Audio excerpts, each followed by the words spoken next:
The sun hung mercilessly over Kingfisher, Oklahoma Territory, 1889, as Eleanor Marshall's world shattered like a mirror dropped on stone. Her hands trembled as she read the hastily scrawled note left on her kitchen table, the letters smudged with what appeared to be her younger sister Sarah's tears. "They've taken her," Eleanor whispered, her voice breaking in the empty house that suddenly felt too large, too quiet. The Blackwater Gang, four of the most notorious outlaws in the territory, had stormed into town while Eleanor was delivering fresh baked pies to Mrs. Willoughby, and they'd taken Sarah, her sweet, innocent 19-year-old sister who had never harmed a soul. Eleanor crumpled the note in her fist. The sheriff was 3 days' ride away, investigating a stagecoach robbery. By the time he returned, Sarah could be halfway to Mexico or worse. The thought of what those men might do to her sister made Eleanor's stomach churn, and her resolve harden like iron in a blacksmith's forge. At 23, Eleanor had been raising Sarah since their parents died of fever 5 years ago. They were all each other had in this harsh frontier. She couldn't abandon Sarah to such a fate. With shaking hands but steel determination, Eleanor packed supplies into her father's old saddlebags. She took down the rifle from above the fireplace, checked that it was loaded, and tucked her mother's small revolver into her belt. She changed from her apron and dress into her only pair of riding pants and a sturdy shirt, clothes that had raised eyebrows in town, but were practical for the long hours she spent tending their small ranch outside of Kingfisher. As she saddled her mare, Penny, the sound of approaching hoofbeats made her freeze. She turned, rifle raised, only to find Nathan Grayson, a cowboy who worked at the neighboring Thompson Ranch, riding toward her homestead. "Miss Marshall," he called, raising his hand in greeting. His customary smile faltered when he saw the rifle in her hands and the packed saddlebags. "Is everything all right?" Eleanor had always found Nathan's presence unsettling in a way she couldn't quite define. Perhaps it was his keen blue eyes that seemed to see too much, or the quiet confidence with which he carried himself. At 28, he was respected among the local ranchers despite being relatively new to the area, having arrived in Kingfisher only 2 years prior. "They've taken Sarah," she said, her voice stronger than she expected. "The Blackwater Gang. I'm going after them." Nathan dismounted in one fluid motion, his expression grave. "Alone? That's suicide, Miss Marshall. The Blackwater Gang is—" "I know exactly who they are," Eleanor cut him off, tightening Penny's saddle straps with more force than necessary. "And I know what they're capable of. That's why I can't wait." Nathan removed his hat, revealing sun-streaked brown hair. He ran a hand through it, considering her with those penetrating eyes. "At least let me ride with you. I was a tracker for the army before I came here. I can help." Eleanor paused. She had planned to do this alone, but the practical part of her knew that having someone who could track would increase Sarah's chances. Still, she hesitated. "I don't need protecting, Mr. Grayson." A ghost of a smile touched his lips. "I've seen you shoot, Miss Marshall. I know you don't. But 4 against 1 are poor odds, no matter how good you are with that rifle." Eleanor studied him for a long moment. Nathan Grayson was known as a man of few words but solid actions. The Thompsons spoke highly of him, and in the 2 years since he'd arrived in Kingfisher, he'd earned a reputation for fairness and hard work. "Why would you risk your life for us? You barely know Sarah." Nathan placed his hat back on his head, adjusting it with a practiced motion. "Because it's the right thing to do, and because no one should have to face the Blackwater Gang alone." There was something in his voice, a hardness, when he mentioned the gang's name that made Eleanor wonder if there was more to his offer than simple decency. But she had no time to question him further. "We leave now," she said, mounting Penny. They've got about 5 hours head start. Nathan nodded, swinging back onto his stallion. They'll be heading south toward Indian Territory. It's their usual escape route. Eleanor gave him a sharp look. You seem to know a lot about them. Everyone knows about the Blackwater Gang, he replied, but there was something guarded in his expression that told Eleanor he wasn't sharing everything. They rode in silence for the first hour, pushing their horses as fast as they dared in the afternoon heat. The Oklahoma landscape stretched before them, rolling prairie dotted with clusters of trees near the occasional creek or riverbed. In the distance, dark clouds were building, promising a storm that might help or hinder their pursuit. They'll stop at dusk, Nathan said, breaking the silence. Even outlaws need to rest their horses. Eleanor nodded, her thoughts consumed with images of Sarah terrified, possibly hurt. Her sister had always been the gentler of the two, quick to laugh and slow to anger. Their parents' deaths had hit her hard, but she had maintained a brightness that Eleanor sometimes envied. The thought of that light being extinguished by the brutal men who'd taken her was unbearable. We'll catch up to them, Nathan said, as if reading her thoughts. And when we do, we'll get your sister back. How can you be so sure? Eleanor asked, unable to keep the edge from her voice. Nathan's expression darkened. Because I've been tracking the Blackwater Gang for longer than you know, Miss Marshall, and I don't intend to lose them now. The revelation hung between them as they continued their pursuit, the storm clouds growing closer and the sun beginning its descent toward the horizon.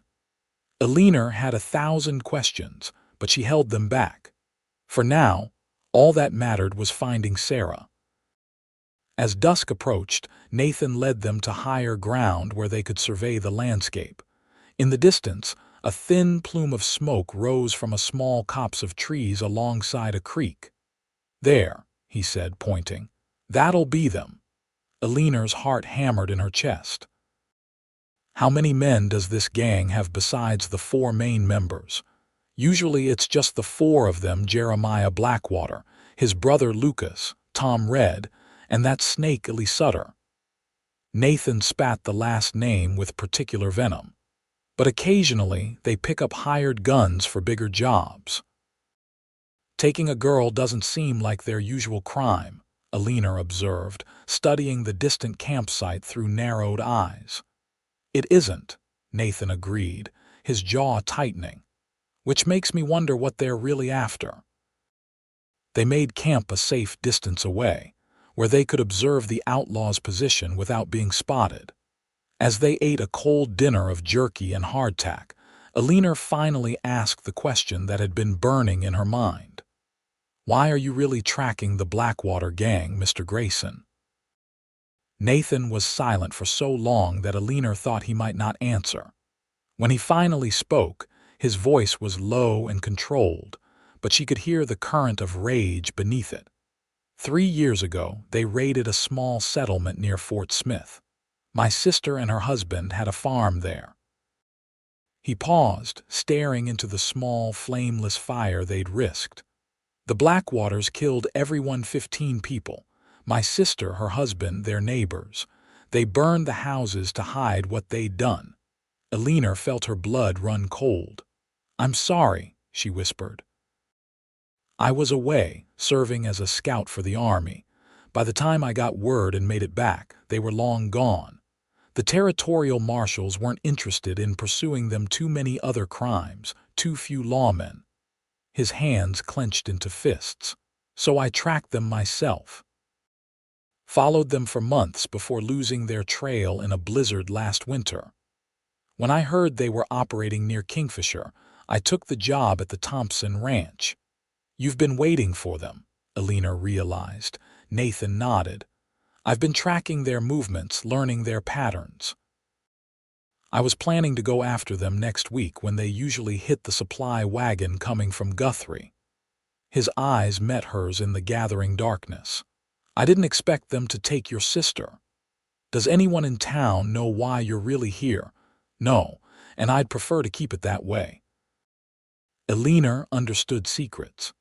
She had her own, like how she sometimes woke screaming from nightmares about the fever that took her parents, or how the weight of responsibility for Sarah and their small ranch often felt like it would crush her.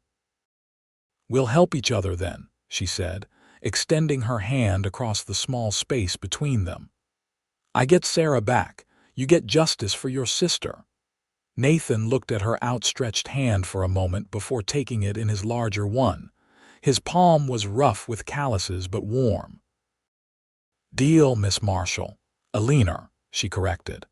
"If we're going to face the Blackwater Gang together, you might as well use my given name." "Eleanor," he repeated, and she ignored the strange flutter in her chest at the sound of her name in his deep voice. "You should get some sleep." "I'll take first watch." Eleanor nodded, though she doubted sleep would come easily. As she wrapped herself in her bedroll, she found herself studying Nathan's profile against the darkening sky. He was a man carrying a burden of grief and vengeance, yet he had stopped to help her without hesitation. There was more to Nathan Grayson than met the eye, and despite the dire circumstances, she found herself curious to uncover the layers beneath his quiet exterior. Morning came too soon, the eastern sky barely touched with light when Nathan gently shook Eleanor awake. "They're breaking camp," he whispered. "We need to move." They packed quickly and silently, following at a distance as the Blackwater Gang resumed their journey southward. Eleanor's eyes scanned continuously for any glimpse of Sarah, but the four riders kept close together, making it impossible to see if her sister was with them. "They're keeping her between them," Nathan observed, noticing Eleanor's frustrated searching. "Standard procedure when they have something valuable. Or someone," Eleanor corrected bitterly. They followed the gang through the morning, careful to stay just out of sight. The terrain began to change, growing more rugged as they approached the border of Indian territory. By midday, the gang had entered a narrow valley flanked by steep, rocky hills. "This is strange," Nathan murmured, pulling his horse to a stop. "They're heading into a box canyon. There's only one way out." Eleanor frowned. "Maybe they don't know the area." "The Blackwaters know this territory as well as any outlaw. They wouldn't trap themselves unless—" His eyes widened. "It's an ambush. They know they're being followed." Before Eleanor could respond, a shot rang out, the bullet kicking up dirt near their horse's hooves. Penny reared, nearly throwing Eleanor while Nathan's stallion sidestepped nervously. "Get down," Nathan shouted, dismounting quickly and pulling Eleanor with him behind a large boulder as more shots followed. "How did they know?" Eleanor gasped, drawing her mother's revolver. "I don't know," Nathan admitted, checking his rifle. "But we're pinned down and they have the high ground." Eleanor's mind raced. Sarah was so close, yet unreachable. "We can't just sit here," she said, frustration building.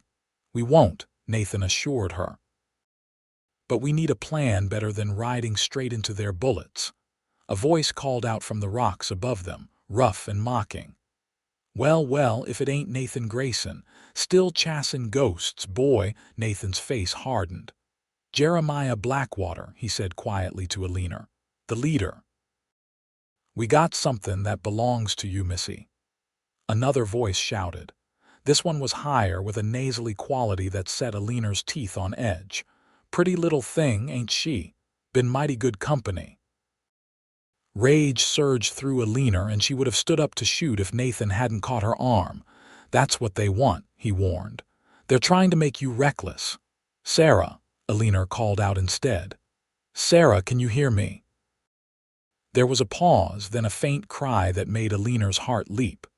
"Ellie, help me!" Sarah was alive. The relief nearly buckled Eleanor's knees. "Let the girl go, Blackwater," Nathan shouted. "She's not part of this." Cruel laughter echoed from the rocks. "Everything's part of this now, Grayson. You've been dogging us for too long. Time we put you down for good." "What do they want?" Eleanor whispered, scanning the hillside for any movement. "Revenge, probably, and to eliminate a threat."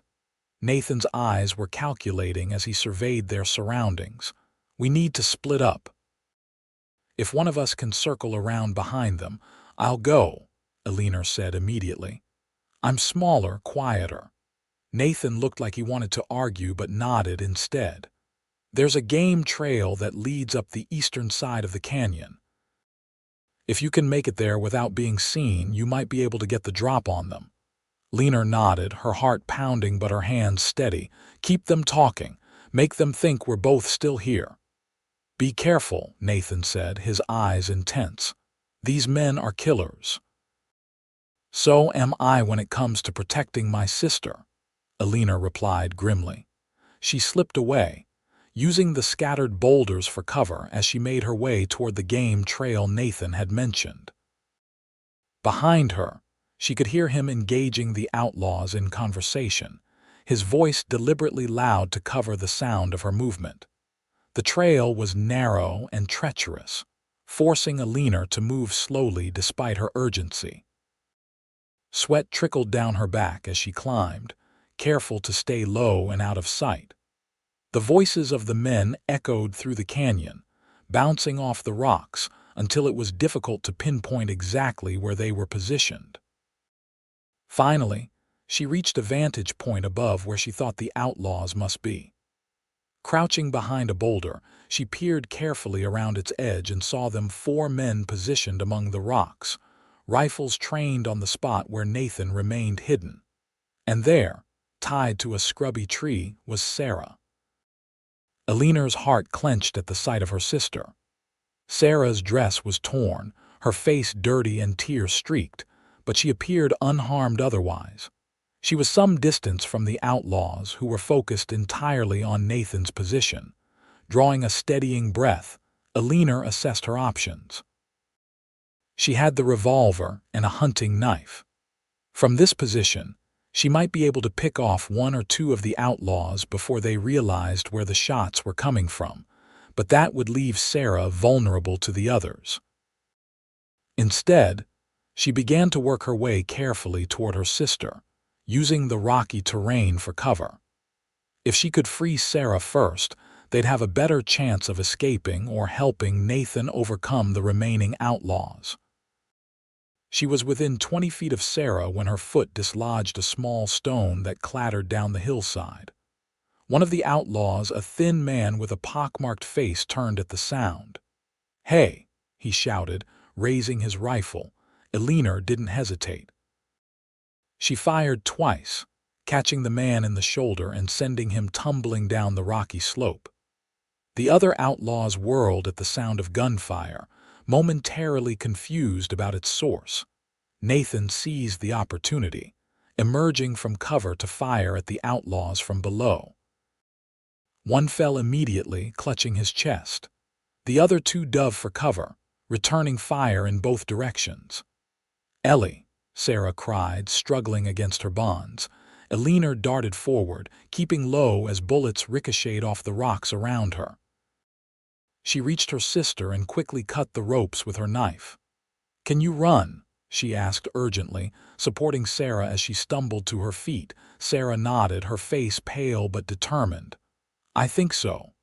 "Head down the trail that way," Eleanor pointed. "Stay low, I need to help Nathan." "No, come with me," Sarah pleaded. "I can't leave him to face them alone," Eleanor said. "Go, I'll be right behind you." Sarah hesitated, then wrapped Eleanor in a quick, fierce hug before hurrying toward the trail.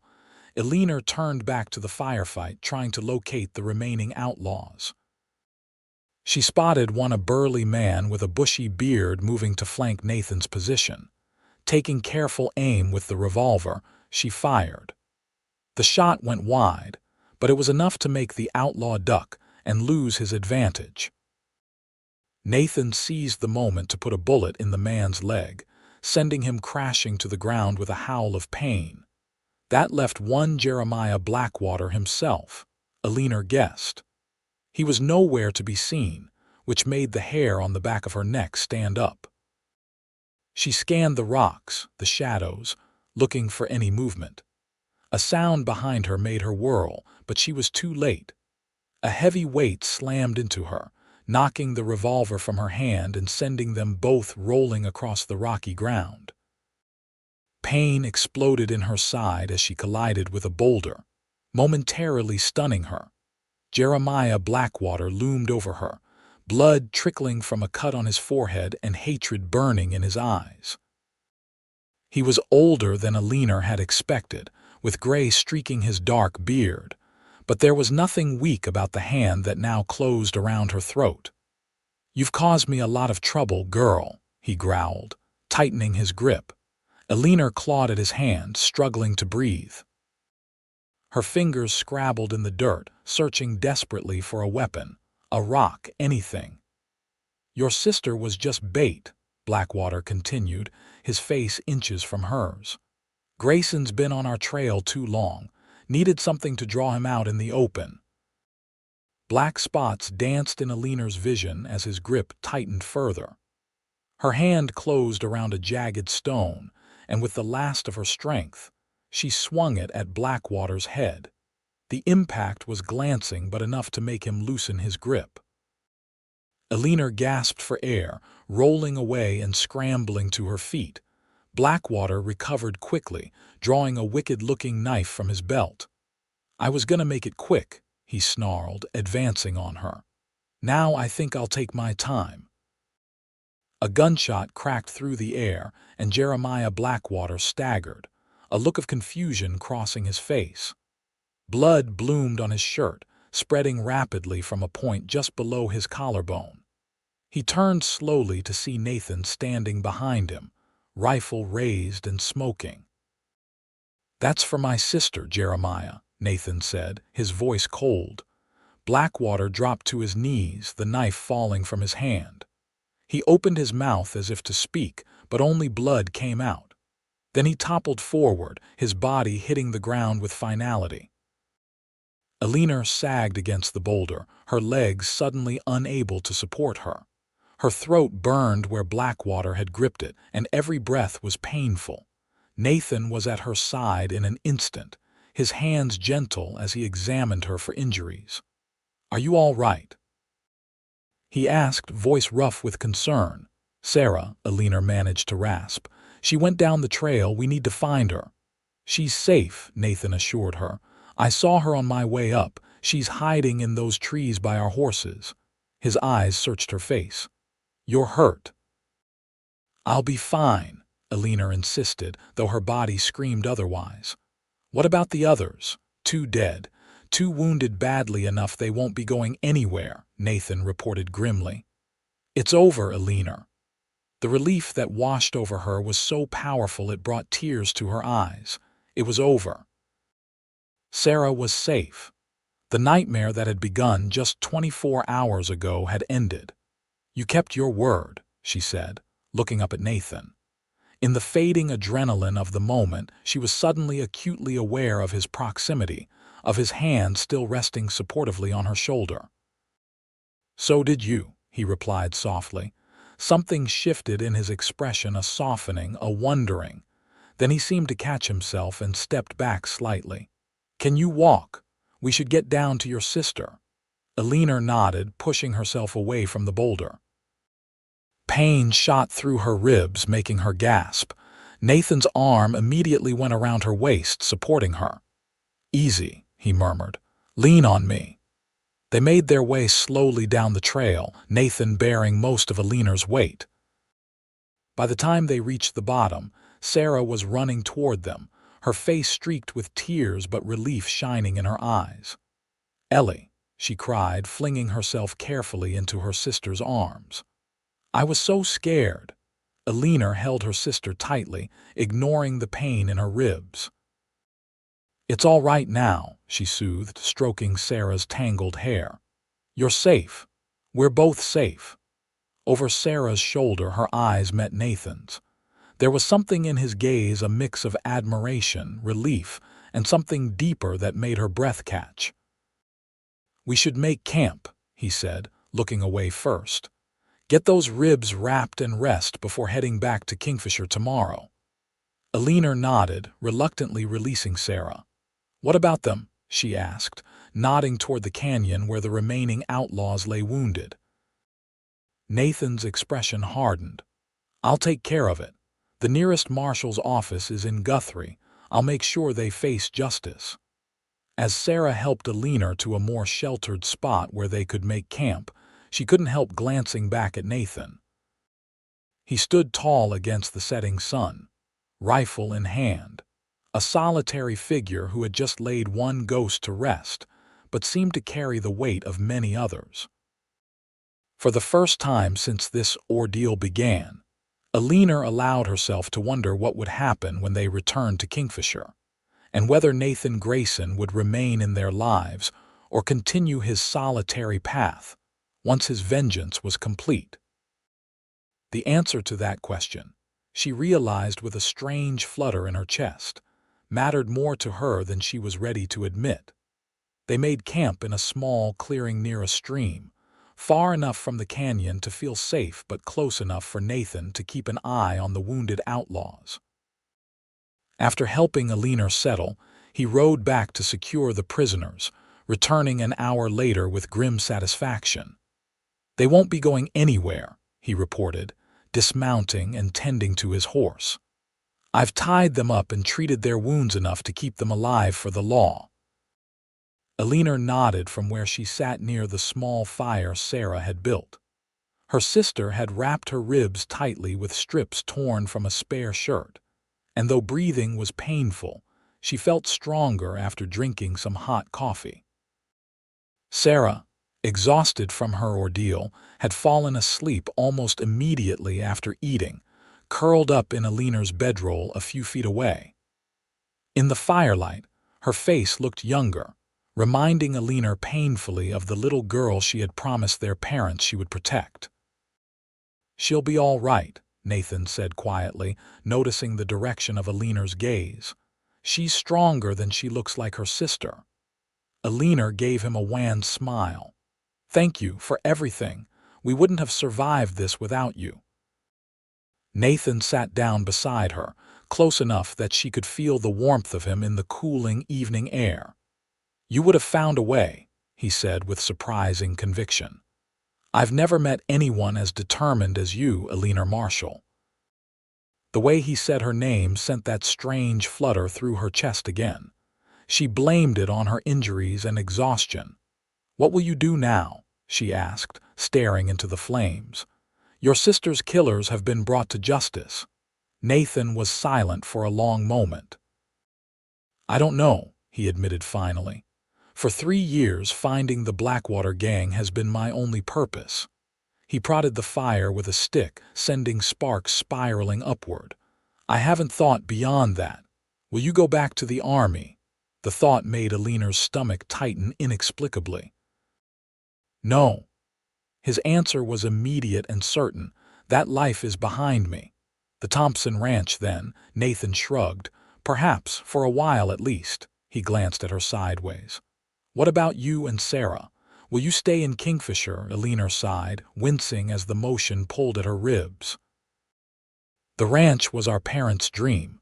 We've worked so hard to keep it going these past 5 years." She paused, thinking of the endless struggle against drought, harsh winters, and the constant threat of losing everything to larger ranchers who wanted their land. "But sometimes I wonder if we're just holding on to ghosts. What would you do instead?" His voice was gentle, curious. "Sarah has always wanted to go to school in the East. She's smarter than me. She could be a teacher someday." Eleanor smiled at the thought. "And I don't know. Something where I could use my hands. Build things, maybe." "You'd be good at that," Nathan said, and the certainty in his voice made Eleanor look at him in surprise. "How would you know?" He smiled, a rare full smile that transformed his face. "I've seen that vegetable garden of yours. Those straight rows and perfect fences. The way you repaired your barn roof last fall all by yourself." At her startled look, he added, "I notice things. Occupational hazard from my tracking days." "You've been watching me," Eleanor said, unsure whether to be flattered or unnerved. "Not in an unseemly way," he hastened to assure her. "Just noticing. The Thompson Ranch overlooks your property. Sometimes when I'm riding fence on the north pasture, I can see you working." Eleanor found herself wondering what else he had noticed about her over the past 2 years. Had he seen her on the days when the loneliness and responsibility became too much, when she hid behind the barn to cry where Sarah couldn't see? Had he observed the rare moments of joy, like when their first calf was born last spring and she had danced around the corral in delight? "I should check on our prisoners," Nathan said, rising abruptly as if embarrassed by his admission. "Try to get some sleep. We have a long ride tomorrow." Eleanor watched him disappear into the darkness, more confused than ever about the enigmatic man who had come to her rescue. One moment, he was the cold avenger tracking down his sister's killers, the next a perceptive observer who had been quietly watching over her from afar. Despite her exhaustion, sleep eluded her for a long time. When it finally came, her dreams were a confused tangle of pursuit and danger, with Nathan Grayson repeatedly appearing to pull her from harm's way, his blue eyes intense and his hands strong and sure. The journey back to Kingfisher took 2 days, slowed by Eleanor's injuries and the need to lead the horses carrying the bodies of the dead outlaws. The wounded men had been securely tied to their mounts, their injuries treated enough to keep them alive for the justice that awaited them. They rode mostly in silence, Sarah still subdued from her ordeal, and Eleanor too preoccupied with pain and her confusing thoughts about Nathan to make much conversation.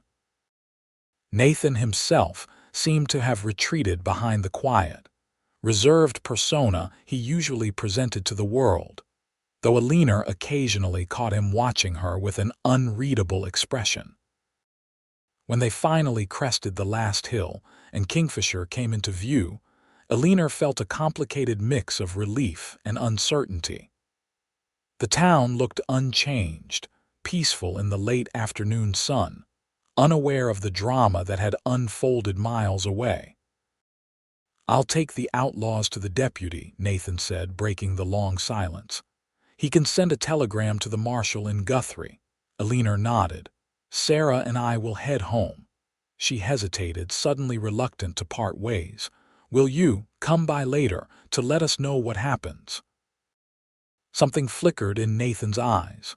"If you wish." "I do," she said, more firmly than she intended. They separated at the edge of town, Nathan leading the horses with their grim cargo toward the sheriff's office while Eleanor and Sarah continued on to their small ranch a mile past town.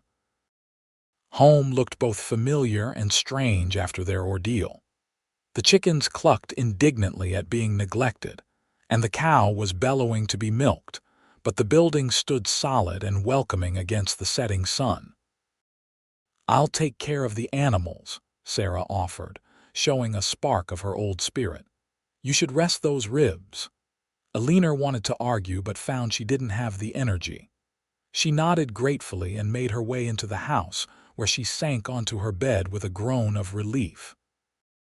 Despite her exhaustion, sleep remained elusive as her mind churned with thoughts of the past 3 days and what would come next.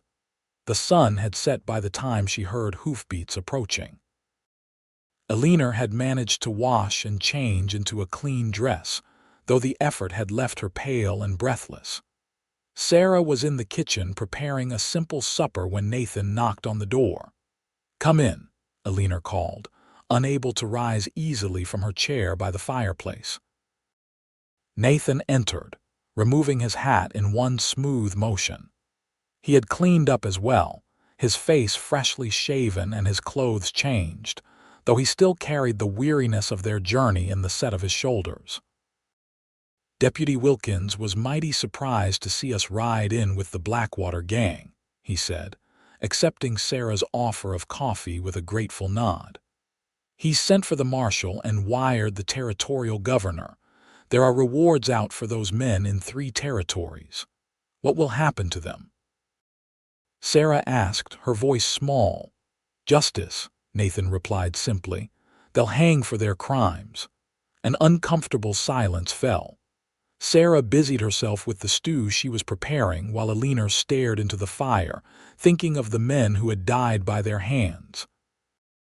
It had been necessary, they had been protecting themselves and each other, but taking a life was never something to celebrate. The deputy mentioned the reward money, Nathan continued after a moment. It's substantial. As the ones who brought them in, we're entitled to it. Eleanor looked up in surprise. Reward money, Nathan nodded. $500 for Jeremiah Blackwater alone, nearly $1,000 for the whole gang. The sum was staggering, more money than Eleanor had seen in one place since her parents died. That's enough for Sarah to go to school in the East, she said softly, looking at her sister. Sarah's eyes widened. Ellie, no, we need that money for the ranch. We could do both, Eleanor mused, her mind racing with possibilities. Fix up the ranch, maybe buy that water right from Old Man Peterson that we've needed and still have enough for your schooling. Or, Nathan said hesitantly, you could sell the ranch, start fresh somewhere else if that's what you want. The suggestion hung in the air between them. Eleanor had never seriously considered leaving the ranch was her parents' legacy, her responsibility. But now, with Sarah's dream of education suddenly within reach and the events of the past days fresh in her mind, the idea didn't seem as impossible as it once had. I don't know, she admitted. It's a lot to think about, Nathan nodded, understanding in his eyes. There's no rush to decide. He set his empty coffee cup on the table and rose to leave. I should let you rest. Wait, Eleanor said impulsively. Stay for supper, please, it's the least we can do. Nathan hesitated, then nodded. Thank you, I'd like that. The meal was simple beef stew and biscuits, but shared in the warmth of the kitchen, it felt like a celebration of survival. Sarah gradually relaxed, even smiling occasionally as Nathan told carefully edited stories of his army days, tracking elk through mountain passes and navigating by stars when fog obscured the trails. Eleanor found herself watching him, seeing him truly for perhaps the first time. In the lamplight, his face was softer, the lines of grief and determination less pronounced. When he smiled, which was happening more frequently as the evening progressed, it transformed him completely. After supper, Sarah excused herself, exhaustion finally catching up with her. Eleanor walked Nathan to the door, acutely aware of his presence in the small space of their entryway. Thank you again, she said, feeling the words were inadequate for all he had done. No need, he replied, turning his hat in his hands rather than putting it on. I should be thanking you. For what? His eyes met hers, surprisingly vulnerable. For helping me find an ending. And maybe.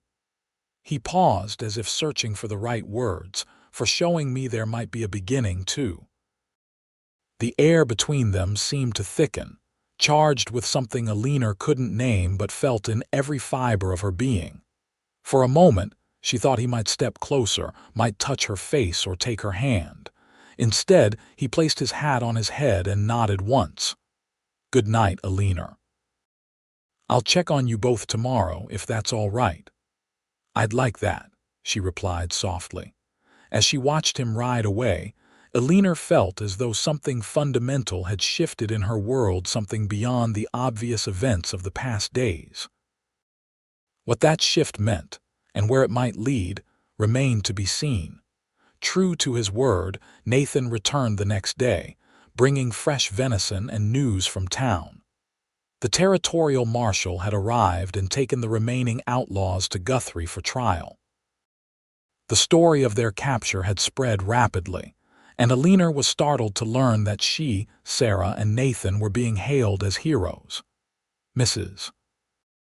Hollister at the general store insists you won't have to pay for supplies for a month, Nathan reported with amusement as he helped Eleanor mend a broken fence slat. Despite her protests, he had taken it upon himself to tackle the ranch chores that had been neglected during their absence, working alongside Sarah while Eleanor's ribs healed. "That's ridiculous," Eleanor scoffed, though she was secretly touched by the town's support. "People need heroes," Nathan said simply. "Especially out here, where life is hard and justice often seems distant." Over the next few weeks, a routine developed. Nathan would arrive early in the morning, work on whatever repairs or chores needed doing, and stay for the midday meal. Sometimes he remained through supper, sharing stories and gradually revealing more of himself to the sisters. Eleanor learned that he had grown up in Missouri, the son of a blacksmith who had taught him the trade before he joined the army at 18. He spoke of his sister, Margaret, with a sad fondness, describing her talent for growing flowers in the harsh Oklahoma soil and her dreams of opening a millinery shop. "She would have liked you," he told Eleanor one evening as they sat on the porch, watching the sunset paint the prairie in gold and crimson. Sarah had gone to bed early, leaving them alone. She was strong in the same way, quiet but unyielding when it mattered. The compliment warmed Eleanor in a way she wasn't accustomed to. Growing up, she had always been the practical one, the responsible sister rather than the pretty or charming one. To be seen and appreciated for her strength was unexpectedly affirming. "Tell me more about her," she encouraged, wanting to understand the person whose loss had shaped so much of Nathan's life. As darkness fell, he spoke of Margaret's wedding day, of the small house she and her husband had built, of the letters she wrote describing her new life. His voice grew strained when he reached the day he received word of the raid, and Eleanor instinctively reached for his hand. The touch was simple, just her fingers resting lightly on his, but Nathan stared at their hands as if he'd never seen anything like it. Then, slowly, he turned his palm upward, allowing their fingers to intertwine. They sat in silence, connected by that small point of contact, as stars appeared one by one in the vast Oklahoma sky. Eleanor felt a peculiar peace settle over her, as if some restless part of her spirit had finally found its place to land. "I should go," Nathan said eventually, his voice rough. "It's getting late." Eleanor nodded, reluctantly withdrawing her hand. "Will you come tomorrow?" "Yes," he replied, and there was a promise in that single word that made her heart skip. As the days passed and summer gave way to early autumn, Eleanor found herself looking forward to Nathan's arrival each morning with an anticipation that both thrilled and frightened her. She had never allowed herself to depend on anyone outside her family, had prided herself on her self-sufficiency. Yet somehow, without her noticing exactly when it happened, Nathan had become essential to her daily life. It wasn't just his help with the ranch, though that was significant. It was the way he listened when she spoke, the respect in his eyes when she outlined her plans for improving the property, the quiet support he offered without trying to take over or diminish her authority. Sarah noticed the change in her sister, teasing Eleanor gently about how she always seemed to find reasons to be wherever Nathan was working. "You like him," Sarah observed one afternoon as they shelled peas on the porch. "Really like him." Eleanor felt her cheeks warm. "He's been a good friend to us." Sarah rolled her eyes. "Ellie, I'm 19, not 9. I see the way you look at him and the way he looks at you when he thinks no one's watching." The suggestion that Nathan might return her growing feelings sent a flutter of hope through Eleanor. She had caught glimpses of something in his eyes, sometimes a warmth that seemed meant only for her, but he had been unfailingly respectful, never presuming or pushing for more than friendship. "It's complicated," Eleanor sighed. "His life has been defined by vengeance for so long. Now that it's over, he needs time to figure out who he is without that driving him." "And what about you?" Sarah asked gently. "Who are you besides my protector and the keeper of our parents' legacy?" The question struck Eleanor like a physical blow. Who was she indeed? For 5 years, her identity had been bound up in responsibility to Sarah, to the ranch, to the memory of their parents. She had set aside her own dreams and desires so completely that she scarcely remembered what they had been. "I don't know," she admitted quietly. "I'm not sure I ever knew."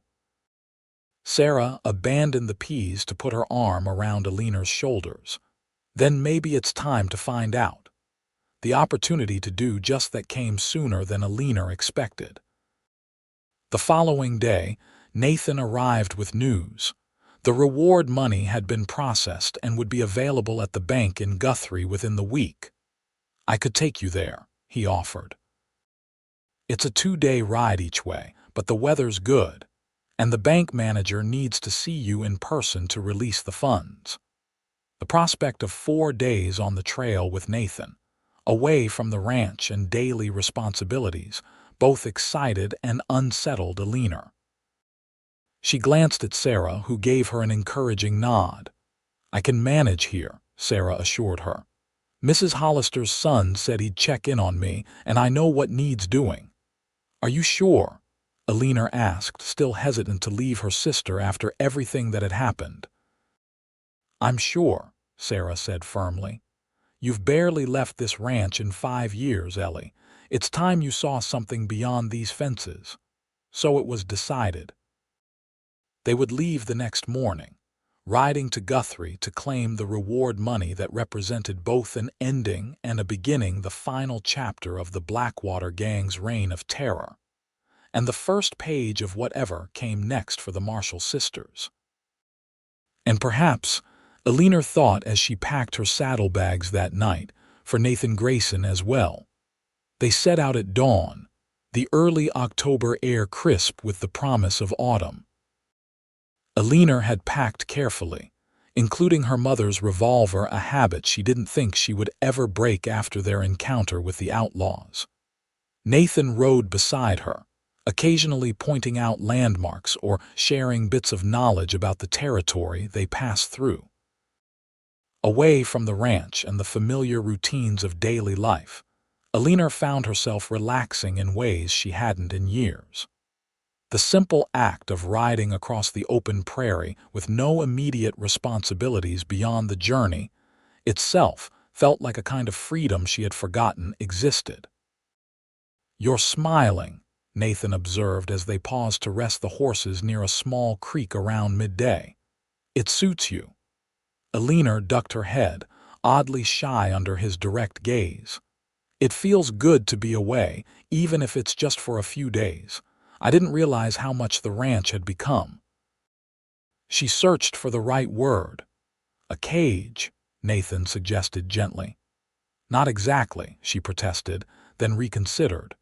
"Maybe a little, more like a set of blinders. I've been so focused on keeping everything going, on being what Sarah needed, that I stopped seeing anything else." Nathan nodded, understanding in his eyes. "I know something about that kind of tunnel vision." He skimmed a stone across the surface of the creek, watching it bounce 3 times before sinking. "For 3 years, finding the Blackwaters was all I could see. Everything else, other people, opportunities, my own future, it was all just shadows at the edge of my vision." "And now?" Eleanor asked, curious about how he was adjusting to life without his driving purpose. A small smile touched his lips. "Now I'm starting to see colors again, possibilities." The way he looked at her as he said it made Eleanor's heart beat faster. She busied herself with repacking their lunch supplies, unsure how to respond to the implication in his words. They continued their journey, making camp that evening in a sheltered grove of cottonwoods beside a larger stream. Nathan built a small fire while Eleanor prepared a simple dinner from the provisions they'd brought. The domesticity of the scene struck her as they sat side by side, eating in companionable silence as darkness fell around them. "This reminds me of when my father used to take me hunting," Nathan said eventually, stirring the fire with a stick. "Just the 2 of us under the stars, miles from anywhere. Those were good days." "You must miss him," Eleanor said softly. Nathan nodded. He died the winter before Margaret was killed. Sometimes I'm grateful he didn't live to see what happened to her. And your mother passed when I was 14. Consumption. He glanced at her. Your parents, Sarah, told me they died of fever 5 years ago, Eleanor confirmed. It swept through Kingfisher that spring, took nearly a dozen people. She stared into the flames, remembering. They died within days of each other. Sarah was only 14. And you took on everything, Nathan said, his voice warm with admiration. Eleanor shrugged. What else could I do? We had no other family. The bank would have taken the ranch if we'd left. Most people would have sold and moved to town, found easier work. The ranch was their dream, Eleanor said simply. I couldn't let it go. Nathan was silent for a moment, then asked, And what was your dream, Eleanor? Before you had to become both mother and father to Sarah, the question caught her off guard. No one had asked her that in so long that she had to search her memory for the answer. I wanted to build things, she said finally, remembering her younger self with a pang of recognition. Houses, furniture. I used to help my father in his workshop. He taught me to use his tools, how to join wood properly, how to read the grain. She smiled at the memory.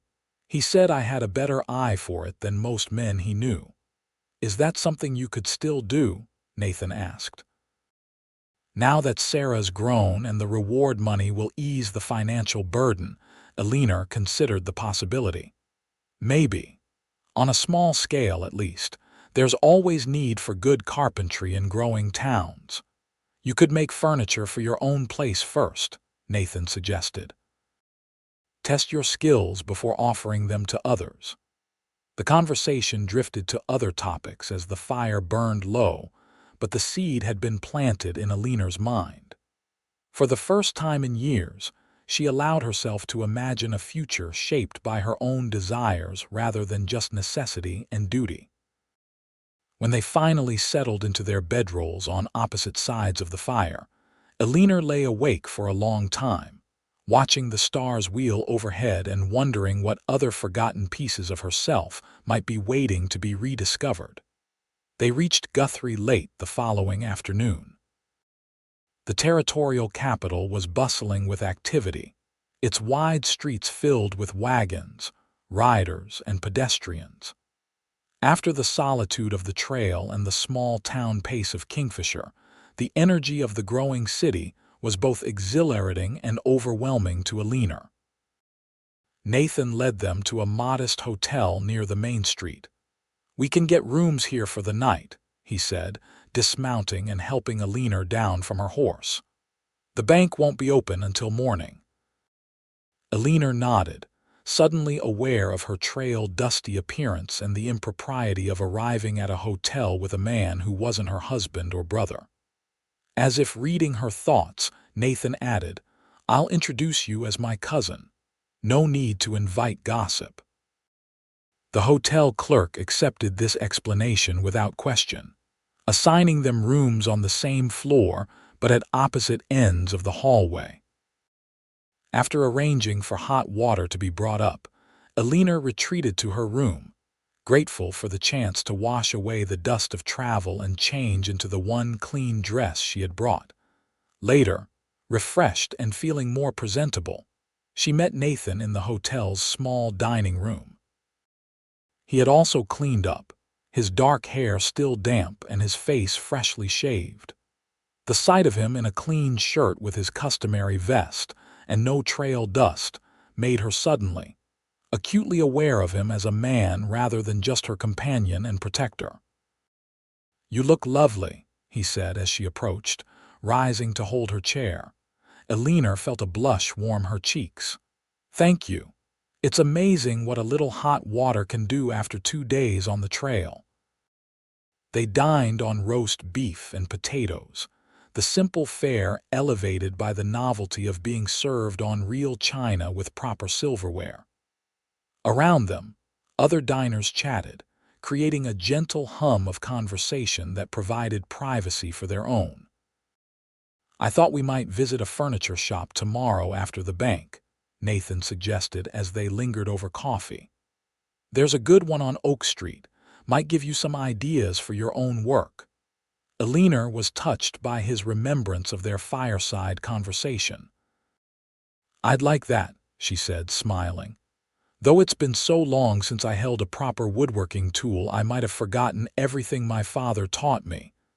Some skills stay in the hands, even when the mind forgets, Nathan assured her. Like riding or shooting or tracking. She asked, thinking of his years as an army scout. He nodded. Exactly.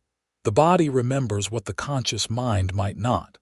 Their eyes met across the table, and something in his gaze made Eleanor's breath catch. There was a warmth there, an admiration that went beyond mere friendship. For a moment, she thought he might reach for her hand, might acknowledge the current that had been building between them since their journey to rescue Sarah. Instead, he glanced away, signaling for the check. We should get some rest. Tomorrow will be a full day.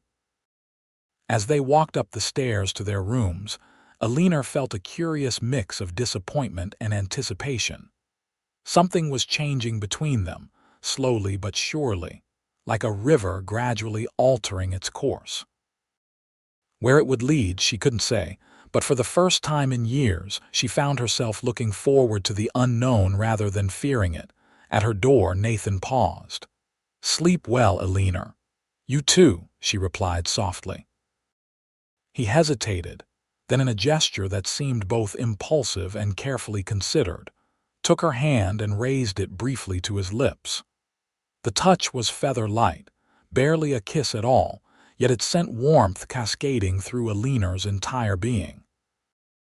Before she could react, he had released her hand and was walking away down the hallway. Eleanor entered her room in a daze, her fingers still tingling where his lips had touched them. Outside her window, Guthrie's lights twinkled in the darkness, a constellation of human making that seemed to mirror the unnamed possibilities now glimmering on her horizon. The following morning brought a flurry of activity. At the bank, they met with the manager, a portly man named Mr. Hoffman who treated them with a deference that Eleanor found slightly uncomfortable. The territorial governor himself has taken an interest in your case, Miss Marshall, he explained as he processed the paperwork for the reward. The Blackwater Gang has been a thorn in the territory's side for years.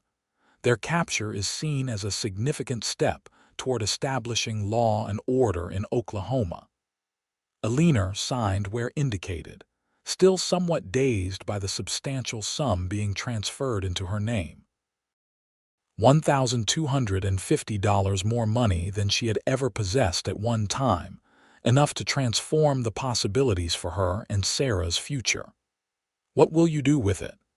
Nathan asked as they left the bank, the banker's draft securely tucked into Eleanor's handbag. Pay off the mortgage on the ranch, she said immediately. That had been her first thought since learning of the reward. That will free us from the constant worry of losing everything if we have a bad season. She paused, considering. Set aside enough for Sarah's schooling, and maybe. She glanced at him shyly. Maybe buy some proper woodworking tools. Nathan smiled, the expression lighting his entire face.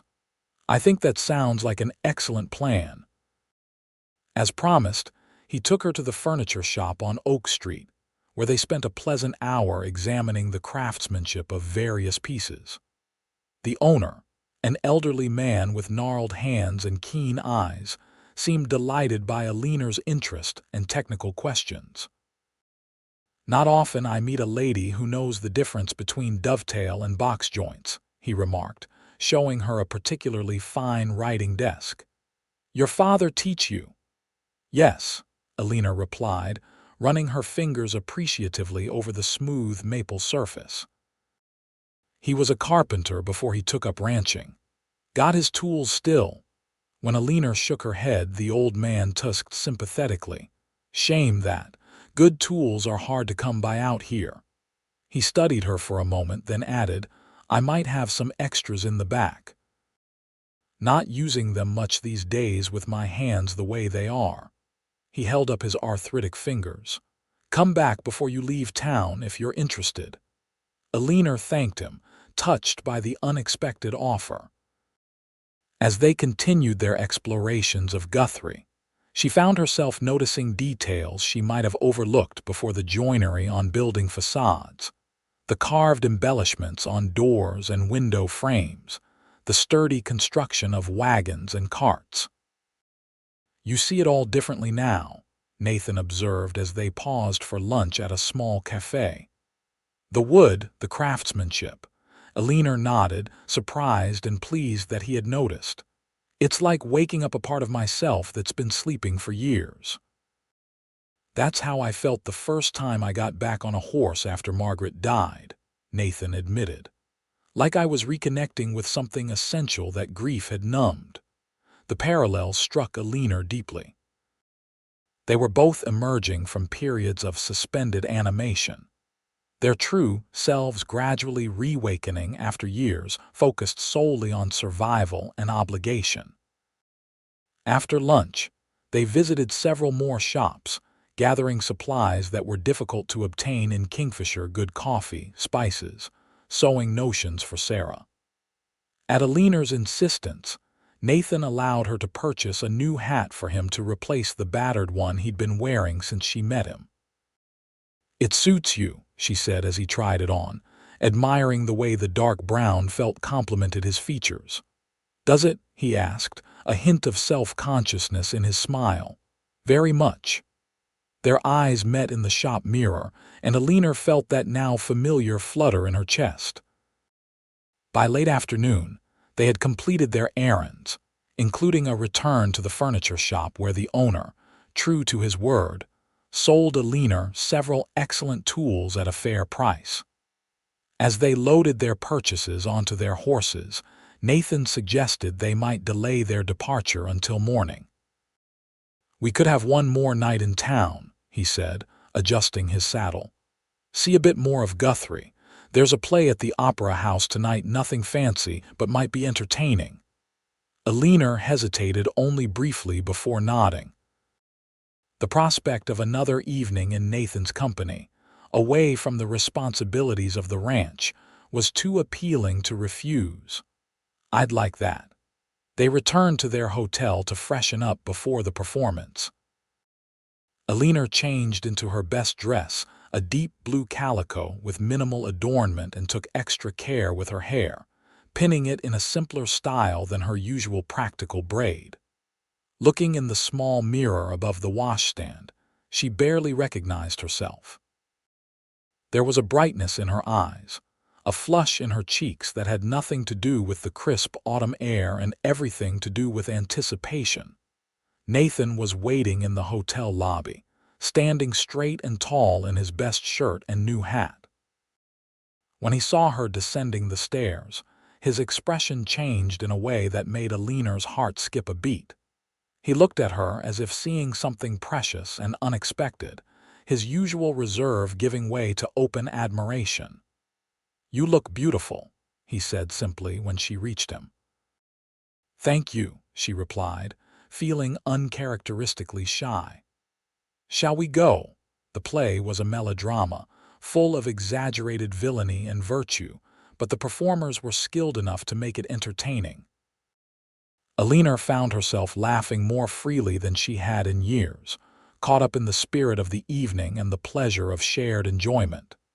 Beside her, Nathan seemed similarly relaxed, his customary vigilance softened in the safety of the theater. During a particularly humorous scene, their laughter coincided, and he turned to her with such unguarded delight that Eleanor felt something shift between them, a barrier lowering, a distance closing. After the performance, they strolled back to the hotel through Guthrie's lamp-lit streets.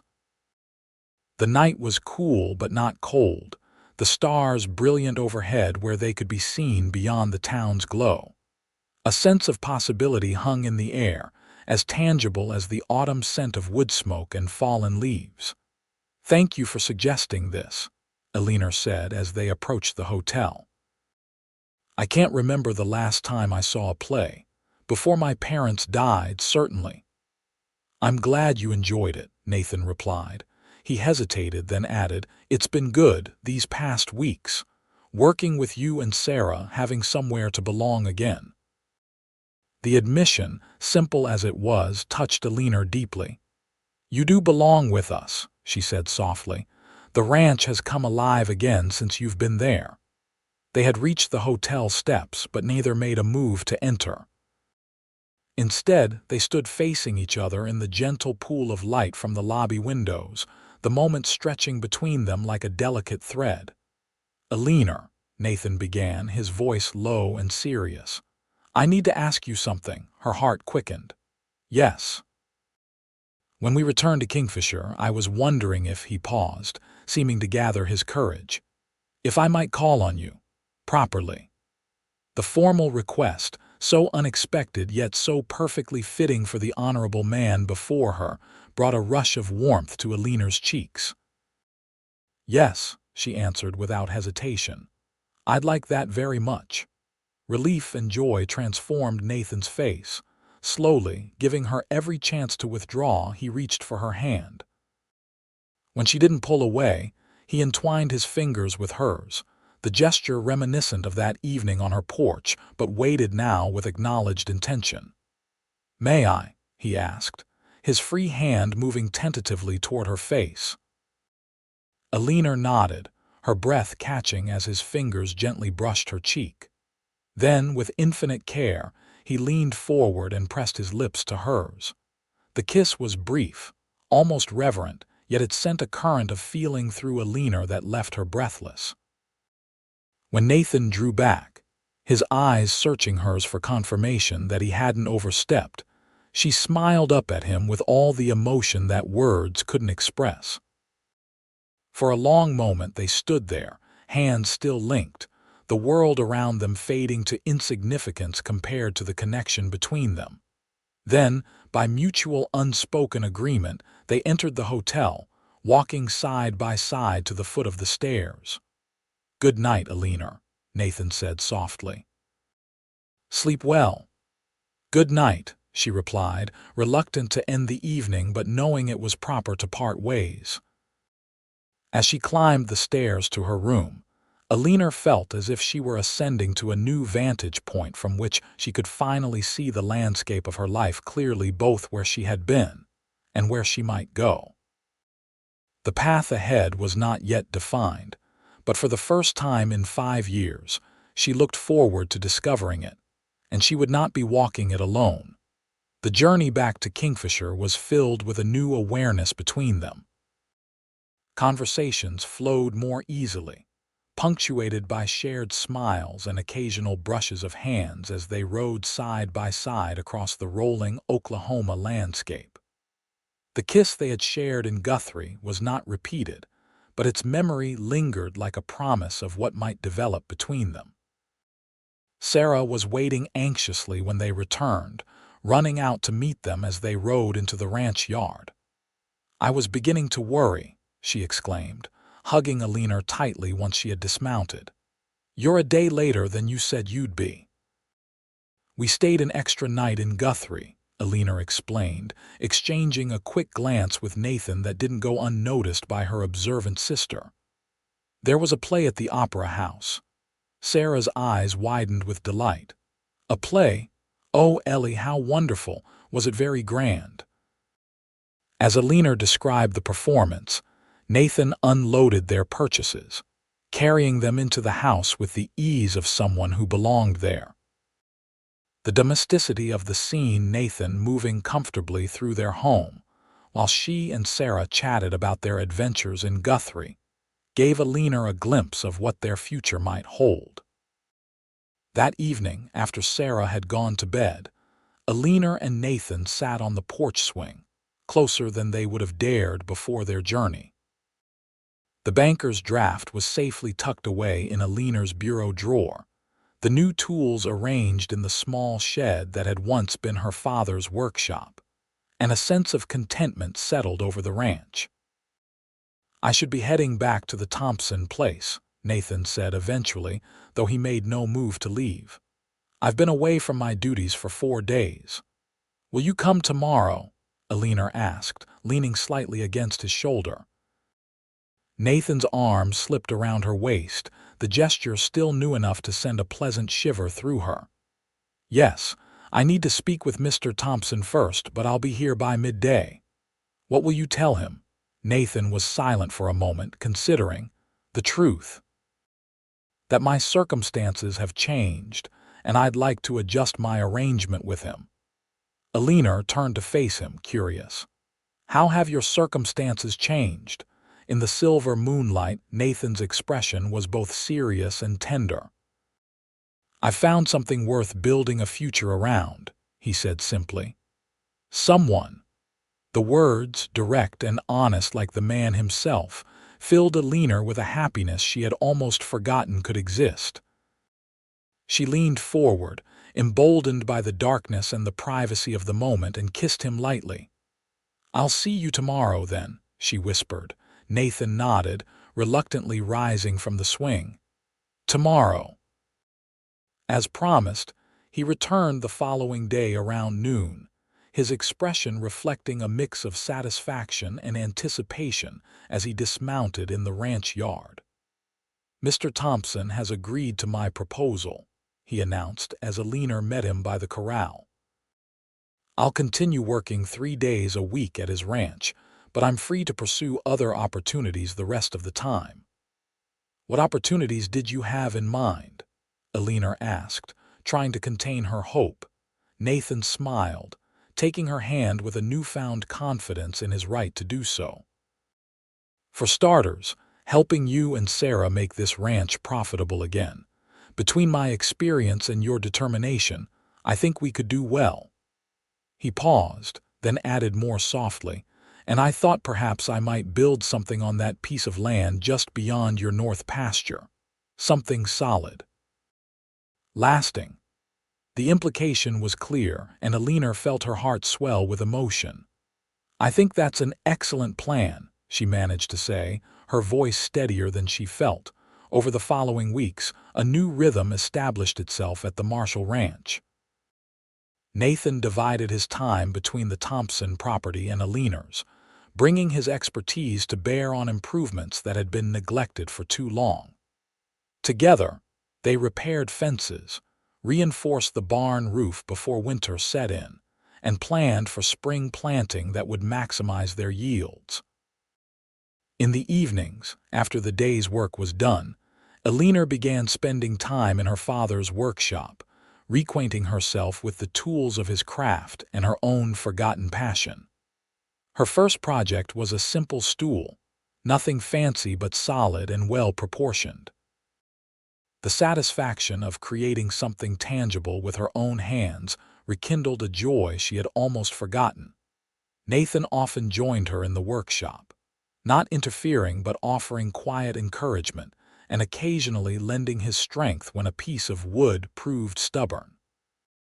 It was during these evening sessions, surrounded by the scent of fresh-cut pine and the comfortable silence of shared purpose, that their relationship deepened beyond the initial attraction into something more profound.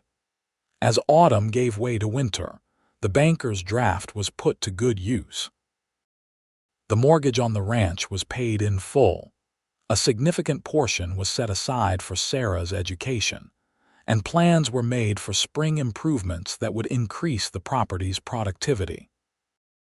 With the financial pressure eased, Eleanor found herself able to breathe more freely, to look beyond mere survival to the possibility of prosperity. Sarah, meanwhile, had begun corresponding with a women's college in Missouri, her excitement growing with each exchange of letters. By Christmas, she had been provisionally accepted for the fall term, contingent on completing some preparatory studies that the local schoolteacher had agreed to oversee. "I never thought it would really happen," she confided to Eleanor one snowy evening as they sat by the fire, Nathan having returned to the Thompson ranch due to the worsening weather. "Going to college, becoming a teacher, it was just a dream for so long." Dreams can come true, Eleanor said, smiling at her sister's happiness. Sometimes they just need a little help.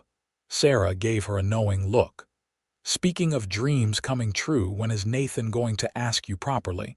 He's been building that house for nearly a month now. Eleanor felt her cheeks warm. The small cabin taking shape on the adjacent property had been the subject of much speculation between the sisters. Nathan had been circumspect about his intentions, though his feelings for Eleanor were clear to anyone with eyes. These things take time, Eleanor demurred, though her own anticipation grew with each passing day. Building a solid foundation is important. Well, he'd better not take too long, Sarah teased. I want to see my sister settled before I leave for school. The opportunity for that settling came sooner than expected. On Christmas Day, with a fresh blanket of snow covering the landscape and the house warm with holiday cheer, Nathan arrived bearing gifts for both sisters: a finely bound book of poetry for Sarah, and for Eleanor, a small wooden box of exquisite craftsmanship. I made it myself, he explained as she examined the intricate joinery and delicate carving. It's not quite up to your standards, but I had a good teacher. Eleanor smiled, touched by the hours of careful work evident in every detail. It's beautiful, she said sincerely. Thank you. Open it, he urged, an unusual nervousness in his voice curious. Eleanor lifted the hinged lid. Inside, nestled on a bed of soft fabric, lay a simple gold ring with a small, perfect pearl at its center. It was my mother's, Nathan said quietly as Eleanor stared at the ring in stunned silence. My father gave it to me before he died, said I should save it for when I found someone special. He took a deep breath, then knelt before her, taking her hands in his. Eleanor Marshall, I know it hasn't been long, but I've never been more certain of anything in my life. Will you do me the honor of becoming my wife? The world seemed to narrow to just the two of them, Nathan kneeling before her, his eyes filled with love and hope, and Eleanor, her heart overflowing with an emotion too large for words. Behind them, Sarah made a small sound of delight, but Eleanor barely heard it. Yes, she whispered, then more firmly, yes, Nathan, I will. His smile was like sunrise breaking over the prairie. With hands that trembled slightly, he took the ring from its box and slipped it onto her finger. It fit perfectly, as if it had always been meant for her hand. As Nathan rose and gathered her into his arms, Eleanor felt the last pieces of her world settling into their proper places. The path ahead was clear now, not without challenges, certainly, but one they would walk together, side by side. Sarah's delighted congratulations broke their reverie, reminding them they weren't alone. The rest of Christmas Day passed in a blur of happiness, plans enthusiastically discussed and dreams shared openly for the first time. They would marry in the spring, once Nathan's cabin was complete. Eleanor would keep the Marshall ranch, preserving her parents' legacy while expanding it with Nathan's help. Sarah would leave for college in the fall, secure in the knowledge that her sister's future was as bright as her own.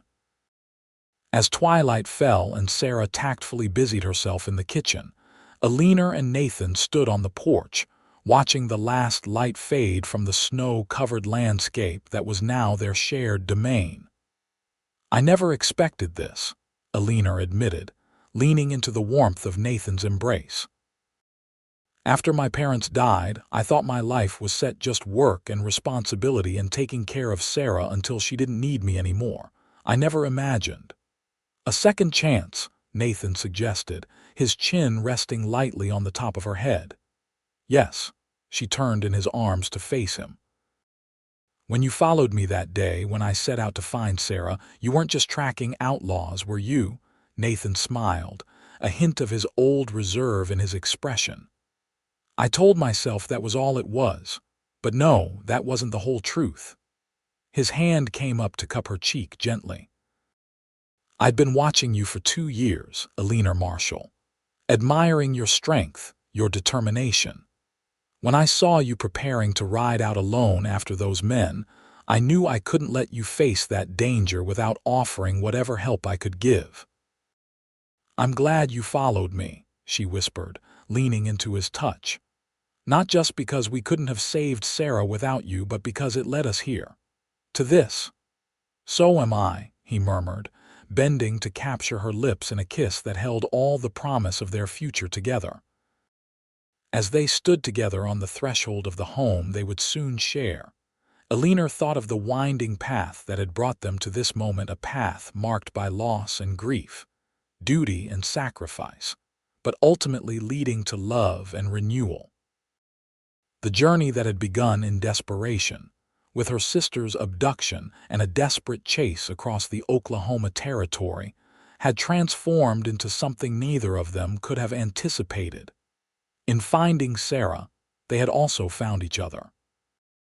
And in that discovery lay the greatest reward of all, the chance to build a life filled with purpose, passion, and love that would endure through whatever challenges the frontier might yet present.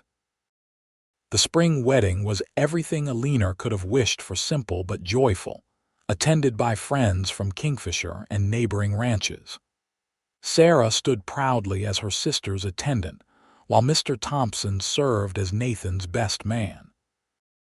The ceremony was held outdoors, beneath the spreading branches of an old oak tree that marked the boundary between the original Marshall property and the land where Nathan had built their new home.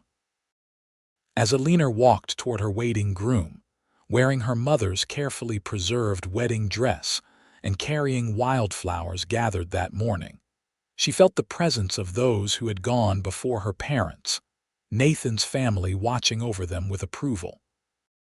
The circle was complete. Grief had given way to joy, solitude to partnership. Nathan's face as he watched her approach was a study in reverent happiness, his customary reserve transformed into open adoration. When they joined hands before the preacher, the rightness of their union seemed to radiate from them like heat from a well-tended fire. "I take you, Eleanor, to be my lawfully wedded wife," Nathan vowed, his voice steady and sure. "To share in your joys and sorrows, to support your dreams as you have supported mine, to build with you a home and a life worthy of the courage and compassion that first drew me to you." Eleanor's own vows, spoken through happy tears, echoed his commitment to partnership and growth. As they exchanged rings, Nathan's a simple gold band that matched Eleanor's pearl, the gathered community witnessed not just the joining of two people, but the healing of wounds long carried, and the promise of a future, bright with possibility. The celebration afterward was lively, with food contributed by neighbors, music from a local fiddler, and dancing that lasted until sunset. Sarah, who would depart for college in just a few months, danced with particular enthusiasm, her joy for her sister's happiness evident in every movement. As twilight settled over the land, the guests gradually dispersed, leaving the newlyweds to begin their life together. Hand in hand, they walked the short distance to their new home, a sturdy cabin built with skill and love on land that connected their past to their future. On the porch, Nathan paused, turning to face his bride. "Welcome home, Mrs. Grayson," he said softly. Eleanor smiled, the name still new but already precious. "It's perfect," she replied, looking at the home they would share. "Everything we've built together." "This is just the beginning," Nathan promised, gathering her into his arms. "The best is yet to come." As he carried her across the threshold into their new life, Eleanor knew with absolute certainty that he was right. The journey that had begun in fear and desperation had led them to this moment of profound joy and promise. Whatever challenges lay ahead, they would face them together, their love forged in adversity and strengthened by shared purpose. In the years that followed, the Grayson Ranch prospered. Eleanor's woodworking skills blossomed into a small but successful business creating custom furniture for homes in Kingfisher and beyond. Nathan's expertise with horses led to a sideline in breeding and training that complemented their cattle operation. Together, they built something greater than either could have achieved alone. Sarah completed her education and returned to Oklahoma Territory as a qualified teacher, eventually establishing a school in Kingfisher that became known for its progressive curriculum. She visited often, bringing books and ideas, and later, a quiet young professor who looked at her with the same devotion Nathan showed Eleanor.